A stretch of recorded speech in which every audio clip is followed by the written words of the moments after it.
নমস্কার, আজকে আমি দেখাবো আমার পাকুড় গাছের হার্ট ফুলিং। কারণ সামনে এখন বর্ষা চলছে, এই বর্ষাতে হার্ট ফুলিং করলে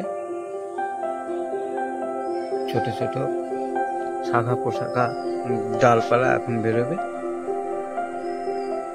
ওই জন্য গাছটিকে আমি হার্ট ফুলিং করে রাখছি। এই ডালগুলো কেটে দিলাম,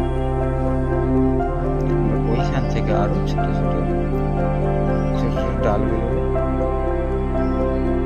তখন গাছটি আরো দেখতে ভালো।